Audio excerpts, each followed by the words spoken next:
Hundreds of organizations, including a nuclear weapons agency, hit with data breaches due to Sharepoint patch flaw. Mitel warns of critical MyVoice MX1 authentication bypass flaw. Another popular NPM package poisoned with malware after phishing attack. And Clorox sues former IT service provider for $380 million following a 2023 scattered spider cyber attack. This is Cybersecurity Today, and I'm your host, David Shipley, sitting in for Jim Love. A quick programming note. Jim is still working with our podcasting infrastructure provider to figure out why some services like smart speakers may not be getting our latest episodes. Hopefully, we'll have it resolved soon. I'm helping out today, and we'll be back for Monday's episode. A critical vulnerability in Microsoft's legacy SharePoint server software has led to widespread cyber attacks and data breaches, now escalating to include ransomware deployment, according to an update from Microsoft. The flaw, which initially stemmed from a botch patch for an O-Day disclosed at the Pwn2Own competition in May, has since been exploited by multiple threat actors. Those threat actors include China-linked group Storm 2603, and Microsoft says this actor is also now deploying ransomware payloads, marking a significant shift from traditional cyber espionage towards more disruptive operations. Netherlands-based iSecurity reports at least 400 organizations are known to have been compromised. That's quadruple the figure first reported early this week when the initial breaches became apparent. iSecurity believes the true number is even higher than that. Victims include high-profile U.S. federal agencies. The National Institutes of Health confirmed one server was breached, while others were isolated as a precaution. NextGov and Politico reported that the Department of Homeland Security and at least a dozen other agencies may have also been hit. The Department of Energy also acknowledged an earlier compromise involving the National Nuclear Security Administration. This SharePoint vulnerability specifically affects self-managed on-premise SharePoint servers, many of which are outdated and still exposed to the internet. Experts warn these systems are rarely patched or monitored. Jake Williams of Hunter Strategy said, quote, "If you're exposing a SharePoint server to the internet, I would emphasize that you also have to budget for incident response because that server will eventually get popped." Microsoft is urging customers to upgrade or decommission unsupported servers and to apply the latest fixes to supported versions, including 2016 and 2019 versions of SharePoint Server. Mitel Networks has issued urgent patches for a critical authentication bypass vulnerability affecting its MyVoice MX1 enterprise communications platform, warning that attackers can exploit the flaw to gain administrative access without authentication. The flaw, which currently lacks a CVE identifier, stems from an improper access control issue within the MyVoice MX1 provisioning manager. Mitel says the attackers could exploit the bug in low-complexity attacks, no user interaction required, to seize control of unpatched systems. MyVoice MX1 is a SIP-based enterprise communications platform used in large-scale deployments across sectors like education, healthcare, government, and financial services. It supports hundreds of thousands of users and is widely deployed in private networks. Systems running version 7.3, 7.3.0.0.50 through 7.1 SP1, 7.8.1.0.14 are affected. Mitel has released fixes in version 7.8, so MXO 15711_78SP0 and 7.8 SP1 MXO 1571178 SP1. Customers on impacted versions must request patches via authorized service providers, and the company strongly advises against exposing MX1 services to the internet, recommending deployments within trusted internal networks with access to the provisioning manager strictly controlled.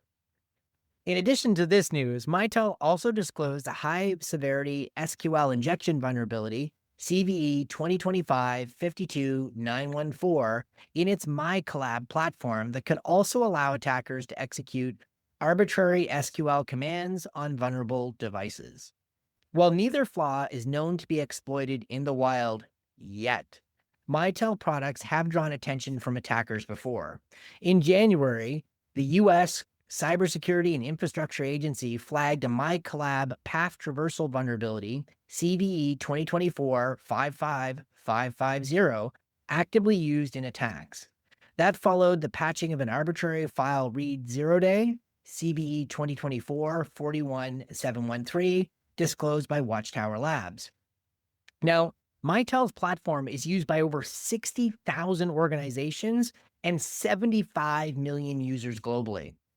With a rising trend of attackers targeting collaboration and communications tools, security teams and IT teams are urged to patch immediately and to make sure that access to these services is restricted from external access.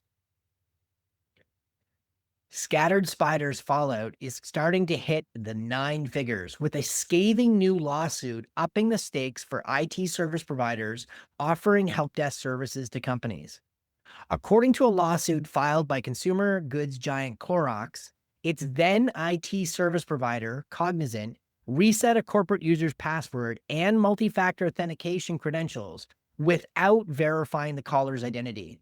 A move Clorox claims directly enabled a massive August 2023 breach allegedly carried out by Scattered Spider. The attackers reportedly used the same tactic not just once, but twice, even gaining access to a Clorox IT security employee's account, which helped them move deeper into the network. The result? Clorox's operations were crippled. Manufacturing shut down. Shelves empty. They're now seeking $49 million in direct damages and up to $380 million in total compensation.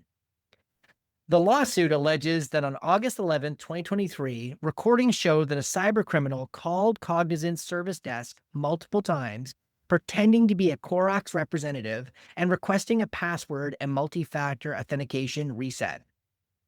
Quote, "At no point during any of the calls did the agent verify the caller was in fact employee number one.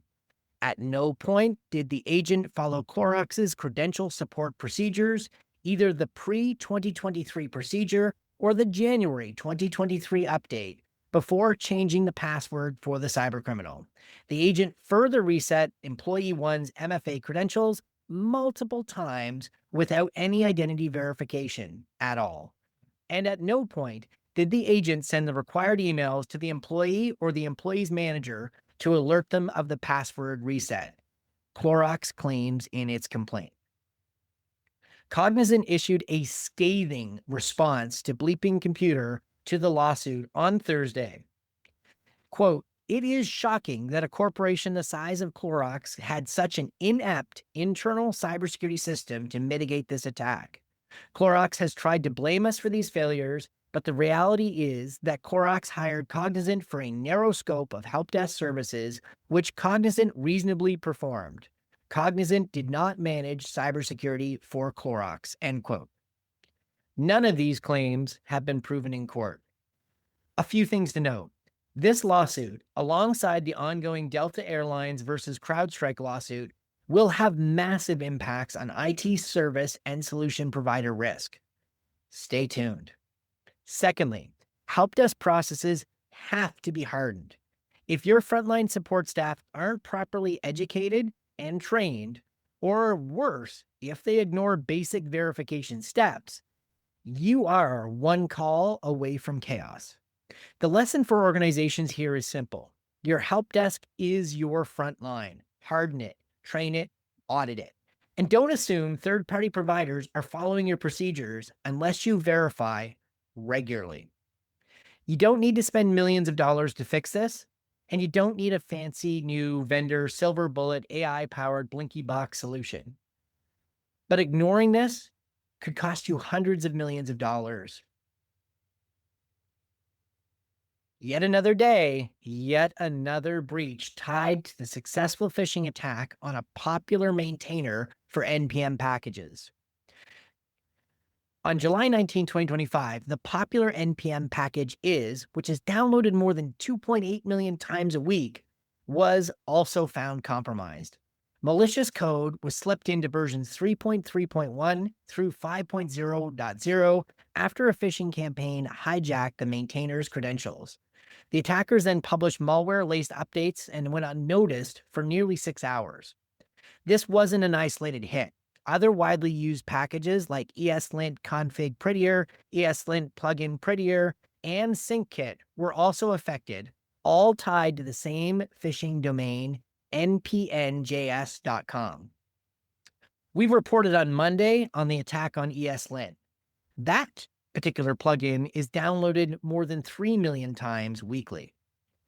This new malware in IS acts as a backdoor. It opens a WebSocket connection, exfiltrates environment data, and allows attackers to execute JavaScript remotely, effectively turning dev machines into puppet endpoints.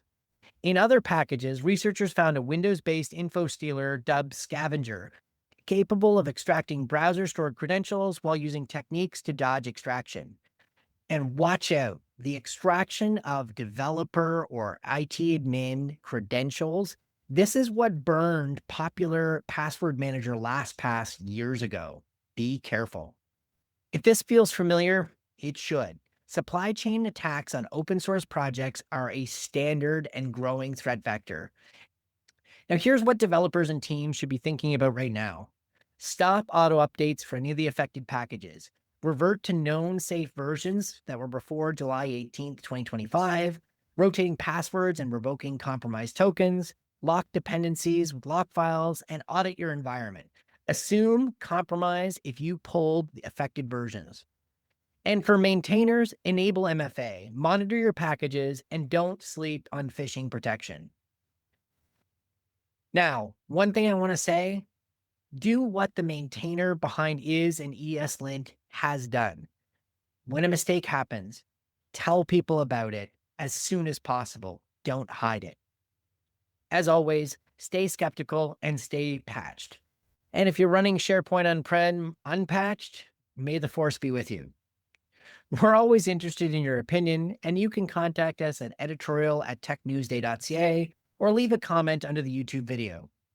As well, a small ask. Help us spread the word about the show. Give us a like or subscribe, a rating on your popular podcast platform, or leave a review. If you like the show, please tell others. We'd love to grow our audience even more, and we need your help. I've been your host, David Shipley. I'll be back on Monday to kick off the week, and Jim Love will be back on Wednesday. Thanks for listening.